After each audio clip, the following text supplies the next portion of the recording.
Hi friends, welcome back to my channel.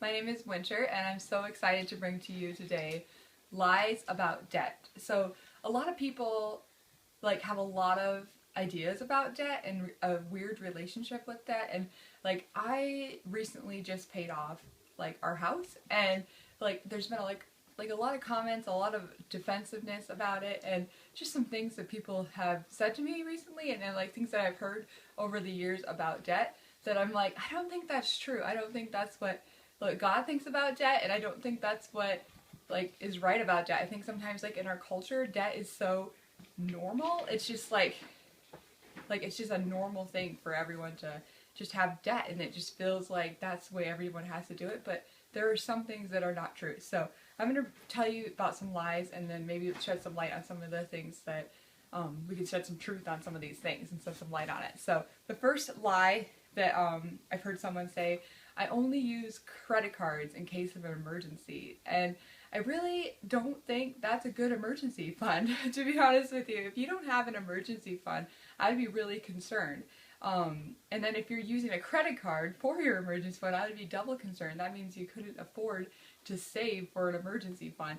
So I'm just have some questions there about that. And also, if you're using it for an emergency fund, you probably wouldn't be able to pay it back very fast. So, and some of those credit card rates are extraordinarily high, like 26%, 29%, and it's going to take you a while to pay that back, and you're going to pay a lot more for that emergency fund when you don't really have to. So that is not very good. Do you know how credit card companies make their money?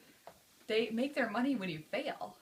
When you fail at paying back that credit card debt, that's how they make their money. It's because that's when they can start charging you 29% interest and things like that. So it's not wise to use that as your emergency fund. If you don't have an emergency fund, I suggest to you today is to get an emergency fund. Whatever you have, scrunch it together and save it. And you just need that money set aside for an accident. Me and my husband, we haven't had a credit card our whole marriage, and we've never needed it because we've always had emergency funds. We've always had enough funds. We never needed the credit card. We never were tempted. And plus we have a very wealthy Father in heaven that really helps us and provides for us. So let's put our trust in God and not in a credit card company that wants to take your money when you fail. So that's just my personal belief about that. Another lie is this says, I can't afford the payments, so I can afford the payments, so I should just buy it.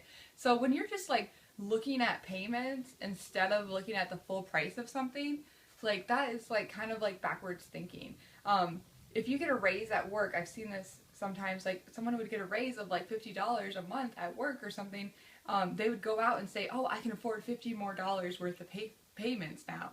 And that's where you get it wrong, because now you're going to end up living paycheck to paycheck. So you get $1,000 coming in, $1,000 goes out automatically for payments, because you said that you can afford $50 more to your car, to your house, to your credit card, to all these things. And some people just believe that payments are normal, and they don't have to be normal for you anymore. You don't have to have payments. So that's just some thoughts. Another lie is there is good debt, and I think this is a real lie, and a lot of the good debt people think that are good is student loans and mortgages, and student loans are the only debt that you can't get bankruptcy on. I don't know why that would be a good debt. You can't ever have it erased. You have to pay it back no matter what. I know some college students that just literally just take money, and they have their food budgets and stuff like that they have to spend, and it's just tons of money, and they just buy frivolous things with it because they're in college and their brains don't work yet because they're young, and they just spend money on things that don't even matter, and when they don't realize the repercussions of you're gonna have to pay that money back someday, and with interest. So it's not good debt. The only good debt is when the debt is paid off. That is good debt. So that is that, and mortgages are not good debt either. I'm just going to say that. It's not a good debt. Debt is debt no matter how you look at it. So I heard this about mortgages as well. I can get a tax break when I pay interest on my house. So whenever you do taxes at the end of the year, you can take the interest of the debt you paid on your house, and you can deduct that from your taxes. Which is true, you can do that, so that's not technically a lie, but how much better would it be is if you got completely out of mortgage debt and you stopped paying interest to these companies and started like donating money instead. So like let's say you take like you spend $5,000 on interest, you just take that $5,000 and you donate it to something that's a good cause, and you can still deduct that on your taxes if you still need that tax break so bad.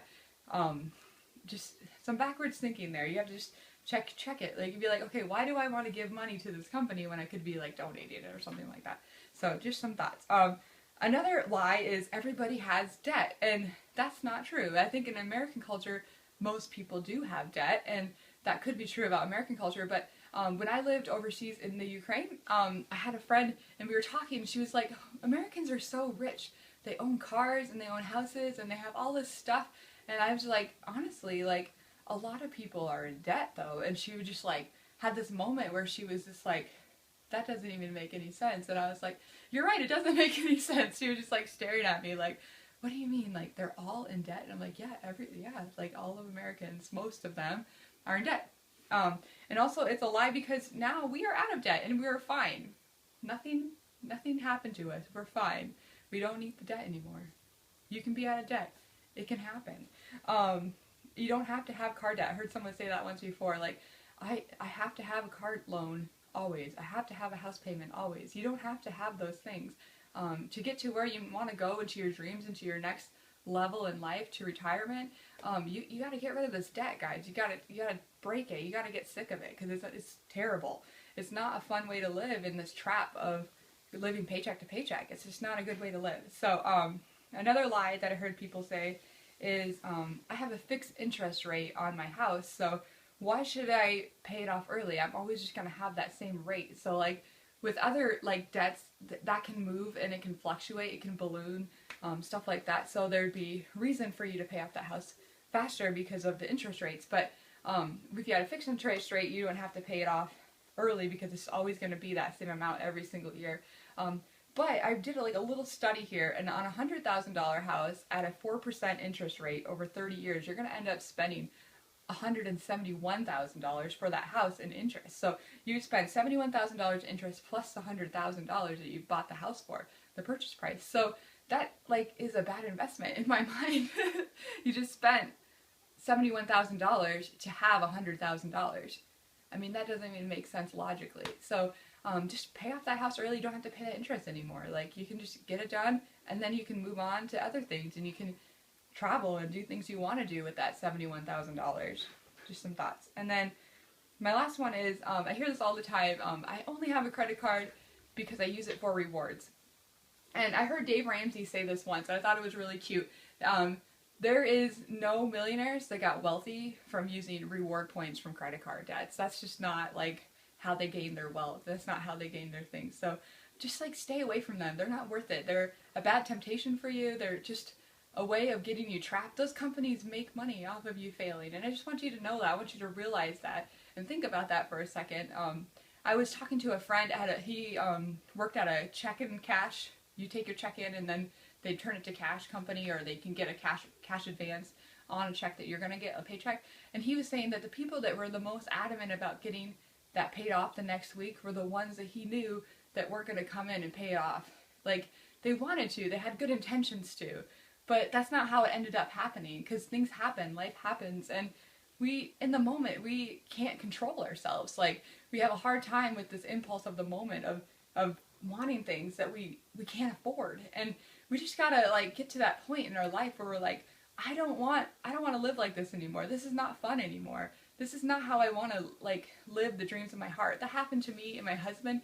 We just kind of like woke up one day, and like after God spoke to us, we're like, this isn't the dream of our heart. This isn't like the dream we really wanted. It felt like a rat race, so to speak, where we're like, I wake up, I go to work, I make payments, and then I do it again, and I do it again. And that's not the dream. My dream was to travel, to be a missionary, to do the things that God wants me to do.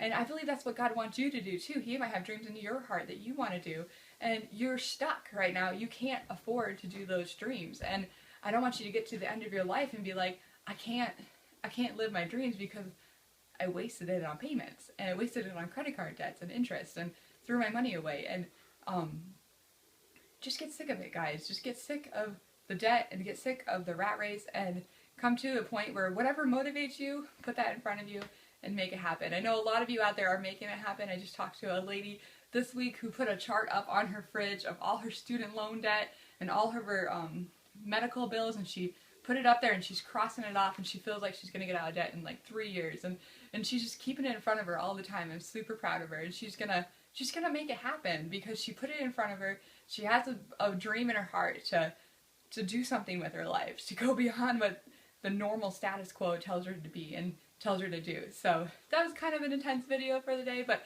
I really had those like things in my heart, these lies. When I hear about lies, I just want to be like, okay, this is the truth. Like, I want to speak completely against that lie because I want to know what God thinks about it, and I want to know what the truth is. I don't like lies. They're not fun. So I don't like rat races. So anyways, also I just want to throw this out there. If you are praying at the end of this video here, I want to throw it out there. Please come join with me in praying for the UK and everything that happened there. It's a tragedy, and we're just really asking God to comfort those people, and really sorry for what happened there, and I just want like God to come and refresh those people and make justice on their behalf. So please pray for Manchester and everything that happened there last night. And anyways, I hope you guys have the best day ever, and I'll see you next time. Bye!